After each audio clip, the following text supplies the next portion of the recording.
अनाथर भिक्खु की कथा स्थान सावित्र। महाकारुणिक सावित्र के जेतवन बिहार में थे। उस समय 60 भिक्षुओं ने प्रवज्ञा ग्रहण की और वे बहुजन हिताय बहुजन सुखाय लोकानुकंपाय विचरण करने लगे। वे एक पहाड़ की तलहटी में बसे माथी का ग्राम पहुँचे। वे नियम कर्म से अपनी ध्यान साधना में रत रहते थे। उस ग्राम में एक सदनारी थी जिसे लोग मातिका माता के नाम से पुकारते थे। वह दयालु थी एवं तथागत के बुद्ध धम्म और संघ के त्रिरत्नों को समर्पित थी। वह उन भिक्षुओं के भोजन आदि का उचित प्रबंध करती थी। उसने वहाँ पर एक विहार का निर्माण भी करवाया ताकि भिक्षु वर्षा आदि में आवास कर सके एवं ध्यान जन्य साधना के सोपानों को शीघ्रातिशीघ्र पार कर सके। उन्हें यह गांव छोड़कर जाना भी नहीं पड़े। उस महिला ने उन भिक्षुओं से ध्यान साधना की शिक्षा देने का निवेदन किया। भिक्षुओं ने उस उपासिका को उसकी शिक्षा दी। उन्होंने उत्पाद व्यय प्रक्रिया को समझाने वाली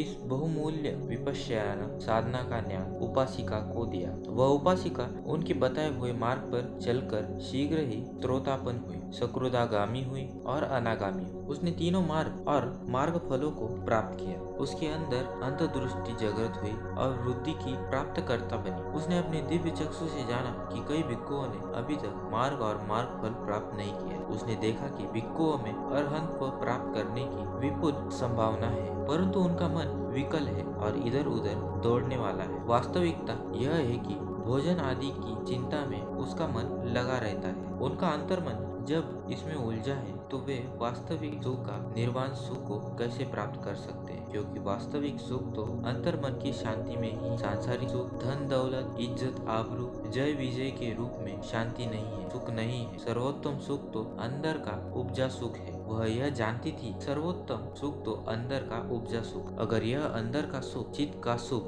गलत दिशा में मुड़ा है, अशक्ति में बंधा है, तो वास्तविक सुख को प्राप्त करना दुष्कर है। ऐसे चित्त को वश में करना चाहिए। मातिका माता उपासिका 4 प्रतिसंपदा और 5 अभिज्ञा को प्राप्त। वह इस प्रकार भिक्षुओं के चित्त अंतरदशा को जान ली। अनाथर भिक्षु कुछ दिन वहाँ रुक कर वापस भगवान के पास आ गया। भगवान ने उसे पूछा, क्या भिक्षु तूने वहाँ वास नहीं पाया? भिक्षु ने कहा, हाँ बंदे, वहाँ नहीं रहा जा सकता है। वह उपासिका सोचने के क्षण ही सब जान लेती और पृथकजन भला ही सोचते हैं, बुरा भी सोचते हैं। बुरा सोचने के समय वह सामान के साथ चोर को पकड़ने के समान चित्त से जानकर निग्रह करेगी। मैं वहाँ नहीं रह सकता। भगवान ने उसे वापस जाने को कहा, परंतु अनाथर भिक्षु नहीं गया। तब भगवान ने कहा, भिक्षु यदि तू वहाँ नहीं जाता है तो अपने चित्त मात्र की रक्षा कर, उसी का निग्रह कर। अगर यह अंदर का सुख चित्त का सुख गलत दिशा में मुड़ा है, आसक्ति में बंधा है, तो वास्तविक सुख को प्राप्त करना दुष्कर है। ऐसा चित्त को वश में करना चाहिए। भगवान ने